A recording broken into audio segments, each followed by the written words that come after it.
Ayun po mga ka-dollars, mga ka-ADU.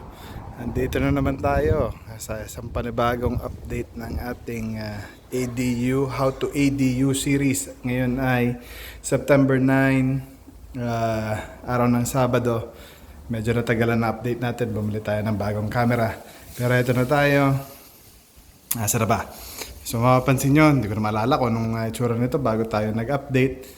Pero obviously may drywall na, kompleto na ang drywall natin. Tapos nag-finishing sila, yan ang majority ng ginawa nila ng mga nagdaang araw. Tinetape yan.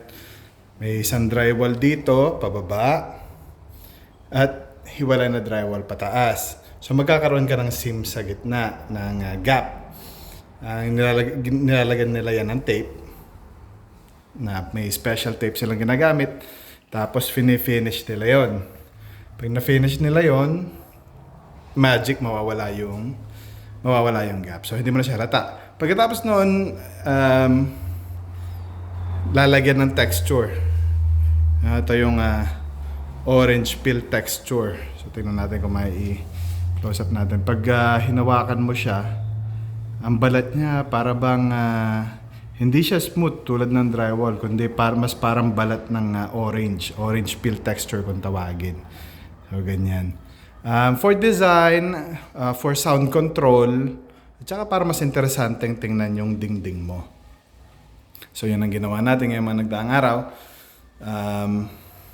Eto na tayo ngayon. So halos ready na. Ang sunod dyan, sa Monday, magfa-frame na tayo.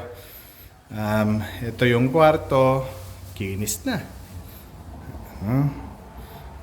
Ganyan. Dingding natin. Ito na yung ating magiging bedroom. Yan, oh. Hanggang ano yan, hanggang ceiling yan, mga ka-dollars. May gap din dyan. Same process. May tape, tapos patching, no? Para hindi mo, para pag tinignan mo siya na mata mo, parang isang piraso lang siya. Ganon din dito sa ating closet. May ano pa nga yan may metal na parang reinforcement sa mga edge para matibay siya, tapos para smooth yung finish niya. So sa mga ganyan ba, nilalagyan yan nun Dito hindi na, kasi door jamb naman to hindi makikita yan.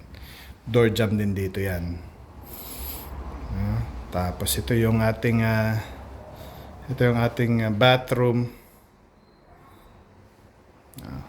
Binabalutan yan ng plastic. Shout out sa kay Utol na ninyo na ano na niya, na balutan muna. Tapos saka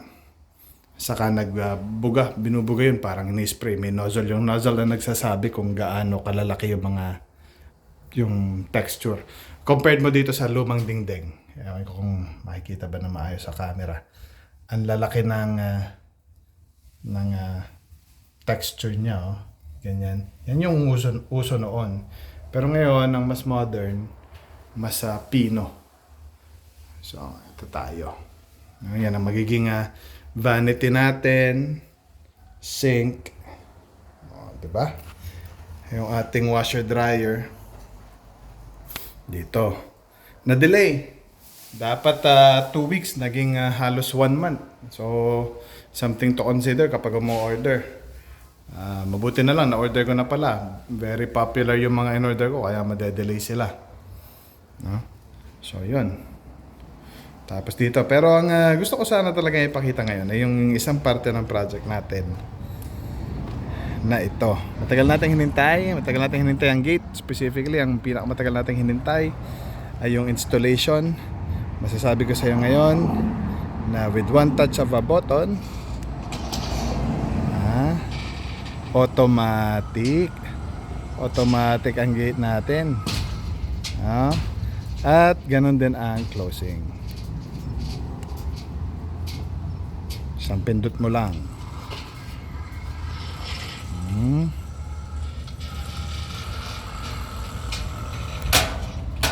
Diba? Isang pindot lang yan. So, bibili natin ng remote yung ating mga tenant. So, yun lang po. Yan ang update natin ngayon, September 9, Saturday, 2023. Okay, thanks, bye.